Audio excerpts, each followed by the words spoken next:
Here's the difference between corporate networking and life after corporate networking. In corporate, you showed up, you represented that brand.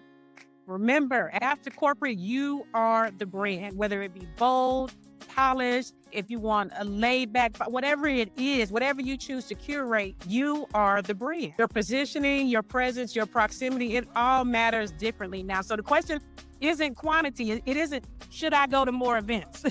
The question is, am I in the right room and am I positioned to be remembered when I leave? I had the pleasure of attending a networking event. And right when I left, I knew I was going to be sharing some gems that just resonated with me to the point where I wanted to talk about it with you all today. We're talking about how to leverage networking and in-person events after corporate. The scenario would be you left on your own will, or there was we're going in a different direction conversation. But we're talking about being outside of a corporate infrastructure, a corporate container, and how to leverage the things, because now my life after corporate is working from home. That is my day job. That is my main setup. But where the market, where the opportunities lie, and where they have rebounded to remains and now is even coveted is face-to-face, in-person interaction. A lot of people say it ain't so. Everything's online, YouTube and the Substack Live and Netflix. However, there is a movement of people gravitating back to being and having and craving and yearning for human connection, but you want to leverage that. And for me, being a founder, an agency CEO, I want to be very intentional about the spaces that I visit, the spaces I attend. And that's a whole different conversation. And it's a whole different approach than if you were working for corporate. Perhaps in corporate, you were attending these voluntarily. Maybe it's the Christmas party, maybe it's the annual gathering. However you got there, it was based off your corporate tenure. And there's a different dance that needs to happen and should happen for those of you that are expanding your career towards entrepreneurship, being a founder, being the CEO, and crafting and designing the seat at your table that you're building. I want to talk about that today. Last night, I left a networking event, and I am not an event planner. Now, this mixer that I attended was for event planners, professional event planners, whether it be at the wedding level, the corporate level. This mixer is a professional group, and I learned about this group on LinkedIn, and I decided to join this group. They have a minimal, I think a $25 annual fee. And I joined this group for a specific reason. And that's why I want to talk to you about that today, because I'm still buzzing about what happened last night and what I witnessed. I started off, the tide is turning back to in person. And if you're building post corporate, you need to understand why your proximity matters more than anything, more than marketing, more than any visibility strategy that you can create. Why proximity matters, how it hits different when you're no longer representing someone else's brand. You're now representing you. Also, how to position yourself in a room where you don't have a corporate badge doing the work for you. You don't have that brand doing the heavy lifting for you. And I also want to talk about, how do you actually convert? How does the proximity, how does that actually convert? Because showing up everywhere gets you nowhere. I want to repeat that. Showing up everywhere gets you nowhere. Last night, again, I went to this event planning mixer. And I remember in corporate, the networkers seemed to be very transactional. You kind of had your hierarchy, your organizational, and you saw some of the young and ambitious, I won't say young, but more of the ambitious professionals really try to have those small talk, sometimes awkwardly small talk conversations with some of the decision makers. And I get it. I'm not mad at that. I understand the politics, and there's a lot of um, things that can happen inside the corporate container when you start to understand people beyond the corporate settings. But post corporate networking is transformational, but only if you understand the proximity advantage. What I did is I signed up for this event last night, and they gave us some emails of kind of what to expect. Hey, this is this type of environment. You might want to wear this. We're offering this. So I started connecting with some people on LinkedIn that I knew would likely be at the event. This is a couple weeks prior to attending. That's the priming. So that's step one. Start priming and prospecting the people that are going to be there. And, and here I have a few cards. I don't carry a card personally. I actually send people to my LinkedIn and I DM them right there on the spot. But here's some cards from the event that I attended last night. And quick share is that because I'm hosting a local event this summer, I wanted to get some gems and nuggets on some of the people that do it in a professional capacity, meaning that that's what they do. They are the behind the scenes operations. They're the ones that the coordinators for that. So there was a dual purpose to going. But one thing in corporate is your network is kind of already built for you. For those of you, the conferences, the offsites, the team building, it's built for you. But after corporate, you need to build that strategic proximity and build it intentionally. I was excited because as we were doing kind of table hopping and things, they had us play a little bingo card and we were table hopping and I ran into some people that I thought were very interesting and not only interesting, but aligned. So I started to have deeper conversations past the small talk. And for those of you that are new to me, I'm a corporate exit mentor, a career advancement strategist and coach. And one of the conversations I had with a group of women there were leaders at a local charter school. And guess what division they had proximity to? Yes, they had proximity to career pathway. This group of women that I was having conversations with after we did our introductions, I learned that they oversaw and partnered with contractors and advisors that were part of taking young adults and exposing them to career pathways, whether that be a traditional college or exploring entrepreneurship. And I'm like, I'm your lady. I am your lady.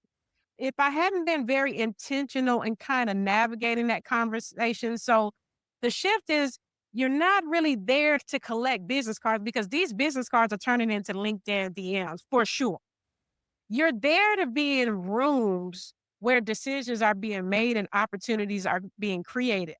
I met a gentleman, we sat at the table together eating dinner, and he expressed to me that his wife, what he considered was a serial entrepreneur. Again, I'm listening for keywords of alignment. He said, you know what? Send me your info. I'd like to pass your information on to my wife because she is an advocate for nonprofits. And what do nonprofit advocates do? They normally are seeking sponsorship, grants, and things of that nature. Alignment, because I am hosting an event where we are currently vetting business partnerships and sponsorship.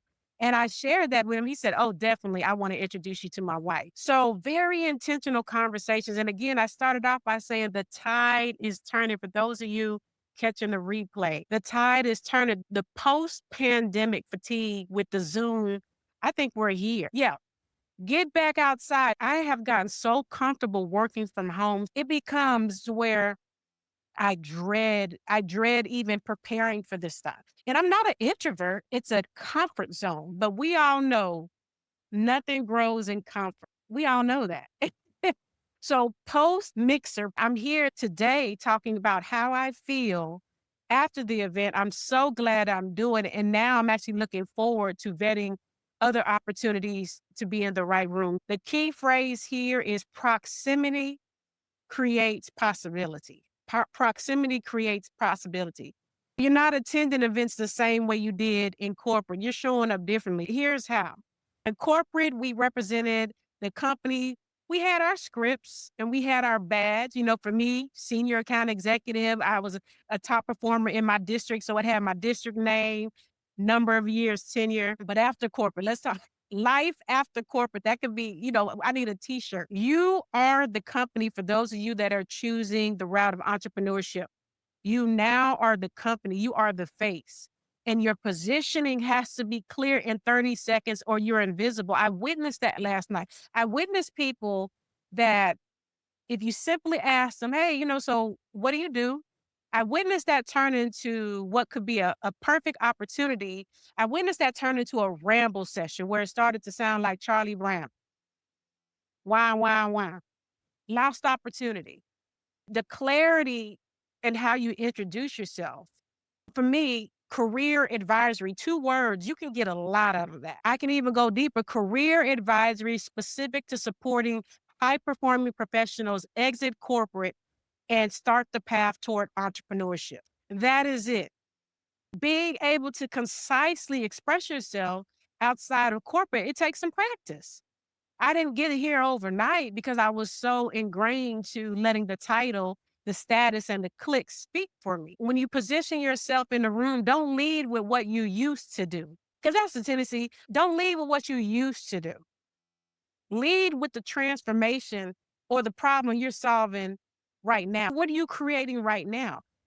When I left the event last night, 10 people knew that I was hosting a women's leadership retreat in Dallas this summer. And 3 of those people, these are 3 cards, but maybe 5 of those people, I specifically will be DMing or LinkedIn because they have their own events that are of interest to me. I'm not there to just take, take, take. I believe in the law of reciprocity. Very intentional. I don't lead, hey, I used to be a former Fortune 50 leader. Now it's like, no, I build strategic corporate exits and I help people do this, leave corporate without burning bridges and leading to a profitable path as an entrepreneur. And here's another takeaway. The power is in the follow-up because just like I'm a busy professional, so those of you watching the replay, we're busy. The power it only lives in the follow-up. Now, I met great people. The event, we have to treat it like an introduction. The follow-up it's where the real work happens. I'll send a voice note, not necessarily an email. Now, I did meet a gentleman there. I had vetted him weeks earlier when I decided to join this organization. So I knew he was the former president. And he sat at the table and I let him know, yeah, I remember you. I've come across your profile on LinkedIn. He mentioned that he is speaking at an event in San Antonio. Connection, San Antonio, where his event is going to be at this summer, is my hometown. I immediately said, oh, I said, San Antonio.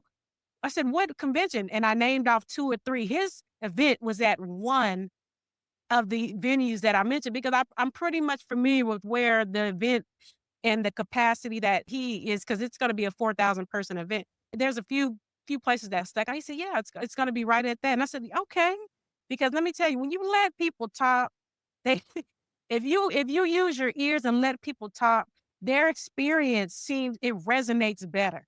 And you know what I mean? So it's not necessarily about you giving out everything you do, but a large portion of it is listening, to what other people have going on. And that's how you can determine and find alignment. So I'm sending voice notes, maybe an email or DM to the guy that's hosting the 4,000 person, just to keep that warm. Because right now there's not real alignment. He is a true serial event planner. Me, the scale I'm doing at complements my main business. But I will reference a specific conversation in the detail when I do send him a DM. For example, hey, we met at this mixer. Pleasure meeting you in person after seeing you on LinkedIn. I'm wishing you well on your event in San Antonio. Things like that matter. That's what I call the gingerbread. That's how you start dropping those crumbs, right? And one thing I want to say is before you ask for anything, offer some value. Offer some value. So I may drop, hey, San Antonio, in my opinion, has the best Mexican food. If you're there for a while, I recommend this restaurant. I mean, that's low lift, but it takes you so far. What I learned, from the event planners last night is they don't just create events, they create environment, where the connection is inevitable. You don't need to do the same business that they do. When you're looking to approach in-person events for my work from home people, it doesn't have to be spot on niche to exactly what you do. We need to learn how to widen our nets a little bit. Find some overlap, but we need to learn how to widen our nets. Remember, your positioning when you are attending these events, it's merely and greatly an introduction. So we got to make it count. All right.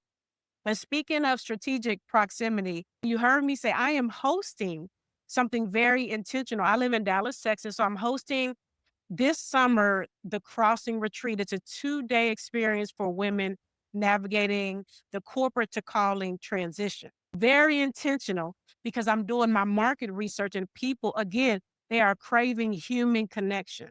And when they can actually see you do the work online, whether you're writing on Substack or being consistent on YouTube or whatever social platform you use, whether it's written form, then you match that with a couple of videos such as this.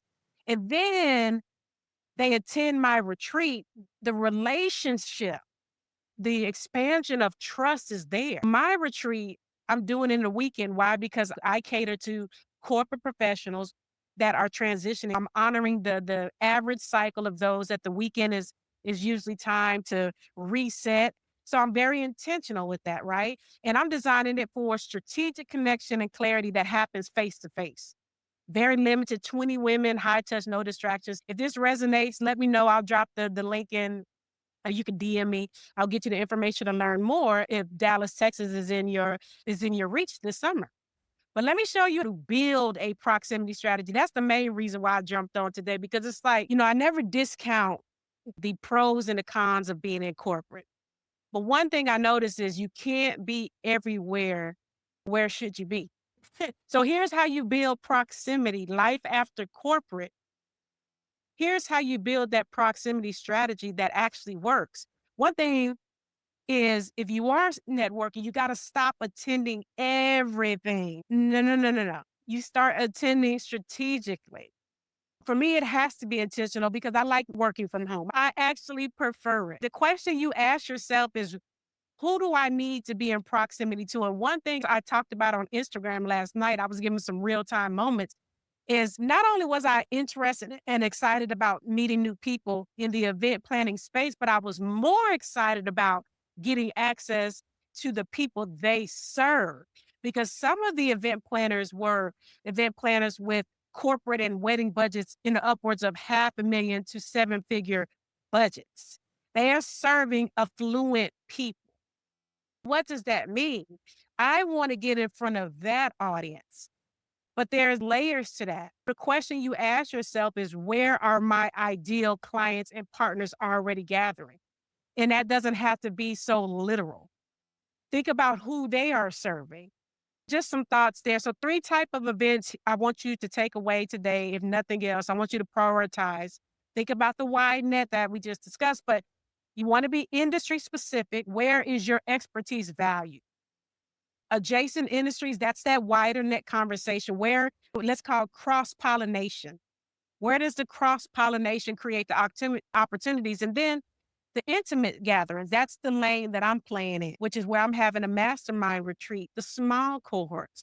That's where the real relationships form. I have the luxury of having some accountability partners that I met a couple of years ago, highly tenured, high network of high value, but I met them in small mastermind gatherings and now they're friends. The post corporate advantage as I close here is you have the credibility, you have the expertise. Now you need the proximity to the right people who can leverage it. I'm gonna get the teacher in me. I'm gonna give you before the next event. I want to give you an action step. Set an intention. Not I want to network. That's too broad, but I want to meet 2 to 3 specific people. For me, it was 5 people, and that goal was met. But have a specific goal. I knew that I wanted to learn about how people form brand sponsorships and how they attract partnerships for their events. I knew that before I walked in the door. Here is strategic proximity that will beat random presence every time. Strategic proximity beats random presence every time. One thing about last night, it reminded me that the tide is indeed it's turning back to in person. People are just tired of building businesses through Zoom screens and Loom videos and people are tired of that. We will see a boom of the in person experience like no other, but it will need to be intentional. Here's the difference between corporate networking and life after corporate networking. When corporate, you showed up, you represented that brand. Remember, after corporate, you are the brand, whether it be bold, polished, if you want a laid back, whatever it is, whatever you choose to curate, you are the brand. Your positioning, your presence, your proximity, it all matters differently. Now, the question isn't quantity. It isn't, should I go to more events? The question is, am I in the right room and am I positioned to be remembered when I leave? I hope this was helpful. This was an impromptu live. For those of you that caught the replay, let me know in the comments, what's your biggest networking challenge after corporate? Let's talk about it. We got to continue the conversation. And also, have you ever felt invisible at a networking event? Because that may be a whole different conversation. Thank you all for tapping in with me. I'll see you on the Substack feed.